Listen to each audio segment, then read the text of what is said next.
சிவாய நம்ம ஆன்மீக உண்மைகள் சேனலை பார்த்துக்கிட்டு இருக்கிற அனைவருக்கும் வணக்கம். நான் உங்கள் ஜோதிடர் கருப்பசாமி கேஜிஎஃப்.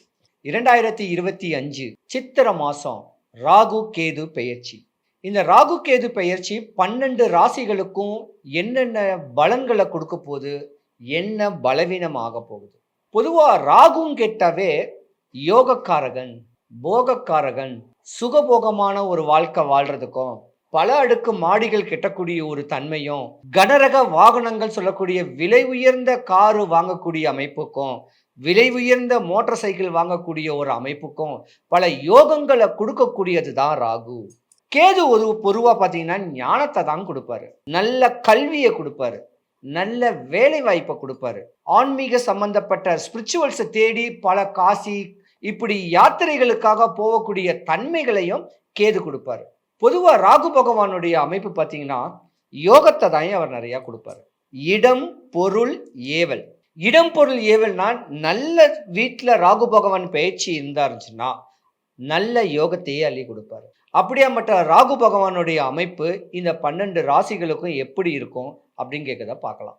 பொதுவாக ராகு பகவான் சொல்லிட்டாவே தன்னுடைய தாத்தா நான் இருக்க, என்னுடைய அப்பாவுடைய அப்பா தான் ராகு. கேதுன்னா என்னுடைய அம்மாவுடைய அம்மா தான் கேது. அப்ப ராகு பகவான்னா முன்னோர், ராகு பகவான்னா குலதெய்வம். இப்படி முன்னோரையும் குலதெய்வத்தையும் வழிபடுறவங்களுக்கு ராகு பகவான் யோகத்தை கொடுப்பாரு. இப்ப சமீபத்துல ஒரு படம் ஒண்ணு வந்துச்சு. நண்பர் கருணாஸ் ஒரு சின்ன டைலாக் ஒன்று சொல்லுவாரு. சொர்க்கத்துல போயிட்டு முட்டி போட்டுக்கிட்டு நிக்கிறியா, நரகத்துல போயிட்டு சுகபோகமா வாழக்கூடிய வாழ்றியான்னு ஒரு டைலாக் இருக்கு. அந்த மாதிரி தான் இந்த வருஷம் பயிற்சி. யோகங்களே நிறைஞ்சு வரக்கூடிய ஒரு அமைப்பு இந்த ராகு பயிற்சி, கேது பயிற்சி எல்லாருக்குமே நல்லா இருக்கு. 12 ராசிக்குமே நல்லா இருக்கு.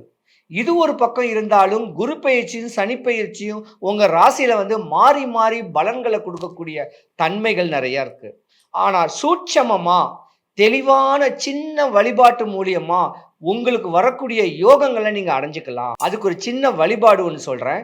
இந்த ஸ்லோகத்தை நீங்க சொல்லுங்க. ஃபர்ஸ்ட், இன்பமே செய்யும் ராகு கேது பகவானே, அன்பால் நான் உன்னை அடிப்பணிவேன், என்பால் நான் அடைந்த துன்பங்கள் போய் இருள் அகற்றி தூய நலம் திகழ எனக்கு இன்றே தருவாய் அருள், ராகு கேது பகவானே போற்றின்னு இந்த சின்ன ஸ்லோகத்தை சொன்னாலும், இல்லைன்னா ஒரு சின்ன ஒரு ட்ரே, என்னன்னா ஒரு சின்ன தாம்பளத்தட்டு, அந்த தாம்பளத்தட்டுல 30 ரூபாய்க்கு கிராம்பு, 30 ரூபாய்க்கு பச்சை கற்பூரம், 30 ரூபாய்க்கு ஏலக்காய், கொஞ்சோண்டு கல்லுப்பு வச்சுக்கிட்டு ஒரு மாலை, வெத்தலை ஒரு 35 ரூபாய்க்கு, 5 ரூபாய் களிப்பாக்கு, 11 வாழைப்பழம், 2 ஆப்பிள், 2 ஆரஞ்சு எடுத்துக்கிட்டு வடபழனி முருகன் கோயிலுக்கு போங்க.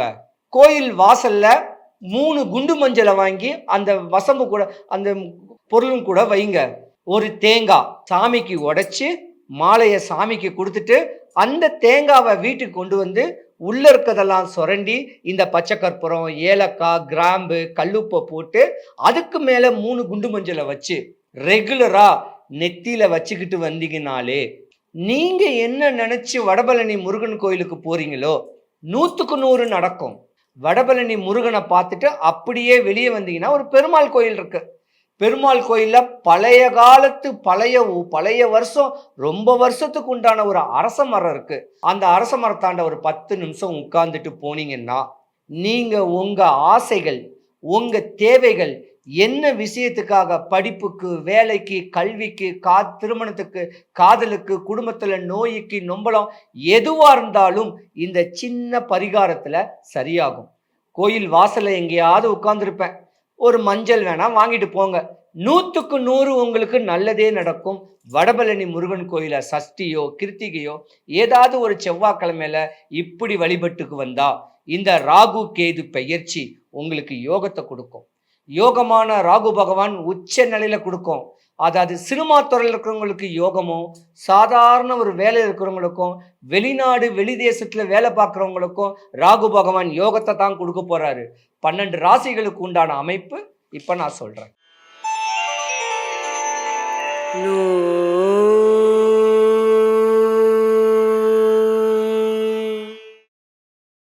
மேச ராசியில 11வது வீட்டுல கும்பத்துல ராகு பெயர்ச்சி. கேது பகவான் சிம்மத்துல 5ஆம் வீட்டு பெயர்ச்சி. எப்படி இருக்கும்? பொதுவாகவே மேச ராசிக்கு அதிபதி செவ்வாய் பகவான், 11வது வீட்டுக்கு அதிபதி சனி பகவான். சனி பகவானுக்கும் செவ்வாய் பகவானும் நட்பு தான். 2 பேருடைய குணாதிசைகளும் ஒண்ணுதான். அள்ளி கொடுக்கிறதுல வல்லமை பெற்றவர் செவ்வாய் பகவான், அதே போல சனி பகவான். அந்த சனி பகவான் வீட்டில தான் ராகு கேது பெயர்ச்சி இருக்கு. நீங்க யோகம் அடைய போறீங்க மேச ராசிக்காரங்க. இருந்திருந்தாலும் சூரிய பகவான் சொல்லக்கூடிய சிம்மத்துல கேது பகவான் இருக்கிறனால மேசராசி அன்பர்கள் ஞானங்கள் கிடைக்க போகுது. அரசியல்ல உயர்ந்த பதவி கிடைக்க போகுது. அரசியல்ல நாட்டம் அடையக்கூடிய ஒரு யோகங்கள் கிடைக்க போகுது.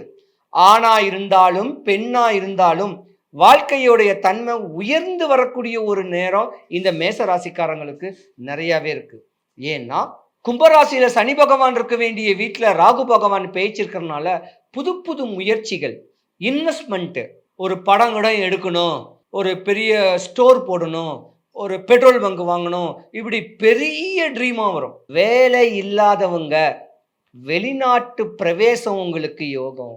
வெளிநாட்டில் இருக்கக்கூடிய அன்பர்களுக்கு வெளிநாட்டுல பதவி உயர்வு வந்து தாம் பிள்ளைகளுக்கு தாம் மக்களுக்கு ஊருக்கு பணம் கொடுக்கக்கூடிய ஒரு நேரங்காலங்களும் வருது. யோகங்கள் நிறைஞ்சிருக்கக்கூடிய இந்த மேச ராசியை பொறுத்த வரைக்கும் பல விதமான யோகங்களை அடைய போறீங்க. நல்ல படிப்பு வரப்போகுது. படிக்கிற பிள்ளைங்களுக்கு ஞானம் பெருக போகுது.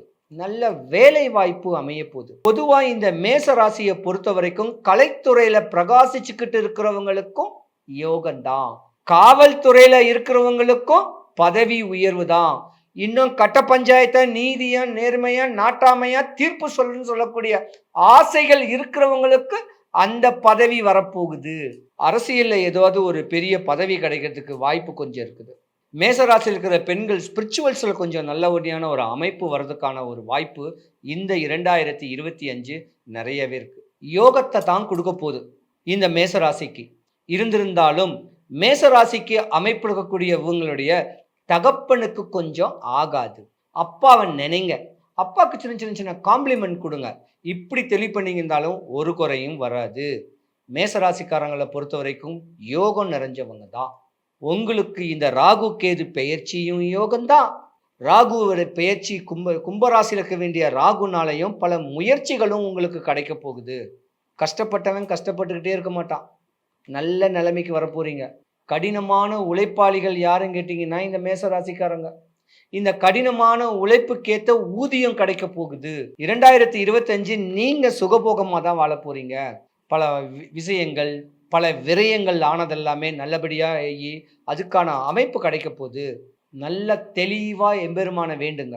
ராகு கேது பகவான ராகு காலத்துல வேண்டுங்க. கேது பகவானை யமகண்டத்துல வேண்டுங்க. சும்மா ஒரு விளக்கேத்தி கையெடுத்து கும்பிட்டு, ராகு பகவானே எனக்கு இனிமே யோகத்தை கொடு, இத்தனை வருஷம் எனக்கு கஷ்டத்தை கொடுத்துட்ட, இனிமே நல்ல பலனை கொடு, நோய் நொம்பலம் வரக்கூடாது, பல பணம் விரயமாகக்கூடாது, யார்கிட்டையும் வம்பு தும்பு வழக்குகள் வரக்கூடாது, இப்படின்னு வேண்டிக்கிட்டு தெளிவா இருந்தீங்கன்னா ஒரு குறையும் கிடையாது. இருந்திருந்தாலும் கும்பராசியில ராகு பகவான் பெயர்ச்சியா இருக்கிறது. கும்பராசிக்கு அதிபதி சனீஸ்வரன் பகவான். சனீஸ்வரன் பகவான் சொல்லக்கூடியது ஒரு கெட்ட கிரகம். அந்த வீட்டுல தான் ராகு பகவானும் பெயர்ச்சி இருக்கிறாரு.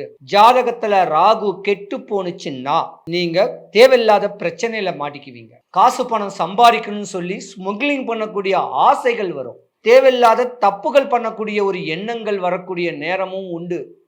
தலை வணங்கி இருங்க, சாமியை வழிபடுங்க, உங்க முன்னோரை வழிபடுங்க, உங்க குலதெய்வத்தை வழிபட்டு வந்துகிட்டு வந்தீங்கன்னா ராகு பகவான் போகத்தை தான் கொடுப்பாரு, யோகத்தை தான் கொடுப்பாரு. கேது பகவான் நல்ல ஞானத்தை கொடுத்துருவாரு. நிறைய ஆன்மீக சம்பந்தப்பட்ட கோயில்களுக்கு போங்க.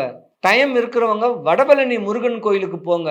இப்படி முறையான வழிமுறைகளை பக்குவம் பண்ணிக்கிட்டு வந்தீங்கன்னா இந்த வருஷம் நீங்க சக்சஸ் அடைய போறீங்க. ஏன்னா மேச ராசிக்கு தான் பலன் நல்லாவே இருக்கு.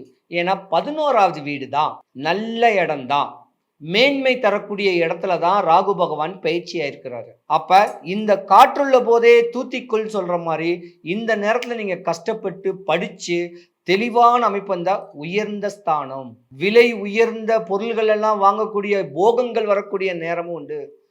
ஆசைப்படுங்க, பேராசைப்படாதீங்க. அடுத்தவன் BMW கார் வாங்குறான்னு கேட்டு கஷ்டப்படுறேன், நம்ம அது வாங்க வேண்டாம். நம்மளுக்குன்னு ஒரு சின்ன ஒரு ஸ்விஃப்ட் காரோ ஏதோ ஒன்று வாங்கி அந்த ஆசையை பூர்த்தி பண்ணிக்கிங்க. பேராசை பட்டீங்கன்னா மாட்டிக்குவீங்க.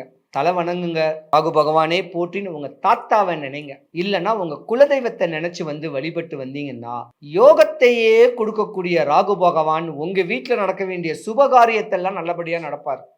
கல்யாணம் காட்சி இன்னும் பல சுபகாரியங்கள் தடப்பட்டதெல்லாமே இந்த மேசராசிக்கு நடக்கும். ராகு பகவானை தலைவணங்கி வேண்டுங்க. டைம் இருந்தா ஒரு நாக பிரதிஷ்டை ஒன்று பண்ணுங்க. உங்க பேருக்கு யோகத்தையே கொடுக்கும், குறையில்லாம இருப்பீங்க. பொதுவா இந்த ராகு பகவான் கேது பகவான் எல்லாருக்கும் நல்ல காரியத்தான் கொடுக்க போகுது. நீங்க என்ன பார்க்கணும்னா வடபழனி முருகன் கோவில்ல குளத்தாண்ட எங்கேயாவது அமைதியா உட்காந்துருப்பேன் தியானத்துல. ஏன் வச்சிருக்கக்கூடிய குண்டு மஞ்சள் 2 வாங்கிட்டு போங்க. உங்க ஆசைகள் தேவைகள்லாம் பூர்த்தி ஆகும். இல்லைன்னா கோயம்பேடு இருக்க வேண்டிய குறுங்காலீஸ்வரர் சிவன் கோவில்ல ஞாயிற்றுக்கிழமையில இருப்பேன். இப்படி அங்க வச்சு என்ன பார்த்தாலும் இந்த மஞ்சள், ருத்ராட்சம், ரட்ச ஏதாவது ஒன்று கொடுப்பேன். காசெல்லாம் கிடையாது. உங்க ஆசைகள் தேவைகள் பூர்த்தியாவ கொடுக்கக்கூடிய சின்ன விபூதி மாதிரி. எல்லாருக்கும் எல்லா வளமும் எல்லா நலமும் கிடைக்கணும். நோயற்ற வாழ்வு, குறைவற்ற செல்வம் இருக்கணும். அவங்களுக்கு நல்ல வேலை, நல்ல படிப்பு, வீட்டில் சொந்த அமைப்புல ஒரு உத்தியோகம், முயற்சிகள், வாழ்க்கை செழிப்பா அடைகிறதுக்கு வடபழனி முருகன் கோயிலுக்கு டெய்லி வாங்க. உங்க மனதார எம்பெருமான் முருகனை பாருங்க. முருகனுக்கு 6 படை வீடு இருந்தாலும் 1000 கோயில்கள் இருந்தாலும் வடபழனி முருகன் கோயில ஒரு சக்தி இருக்கு. கோயில சாமி பார்க்கறதுக்கு முன்ன கோயில் கொடிமரம் பார்த்துட்டு, கொடிமரத்துல இருந்து பலிபீடம் பார்த்துட்டு, மேல முருகன் வள்ளி தெய்வானைய கையெடுத்து கும்பிட்டு நான் இதுக்குத்தான் வர முருகான்னு வேண்டிட்டு சாமியை பார்த்து கோயில் பிரகாரம் சுத்தி வரும்போது 18 சித்தர்களுடைய போட்டோ இருக்கும், ஸ்டாச்சு இருக்கும், அருணகிரிநாதருடைய ஸ்டாச்சு இருக்கும், ஆஞ்சநேயருடைய ஸ்டாச்சு இருக்கும். இதெல்லாம் பார்த்து 10 நிமிஷம் உட்கார்ந்துட்டு வெளியே வந்தீங்கன்னா, வெளியே எங்கேயாவது உட்கார்ந்துருப்பேன். 2 மஞ்சள் வாங்கிட்டு போங்க. உங்களுக்கு எந்த குறையும் வராது. எல்லாருக்கும் எல்லா வளமும் கிடைக்கணும். சிவாய நம.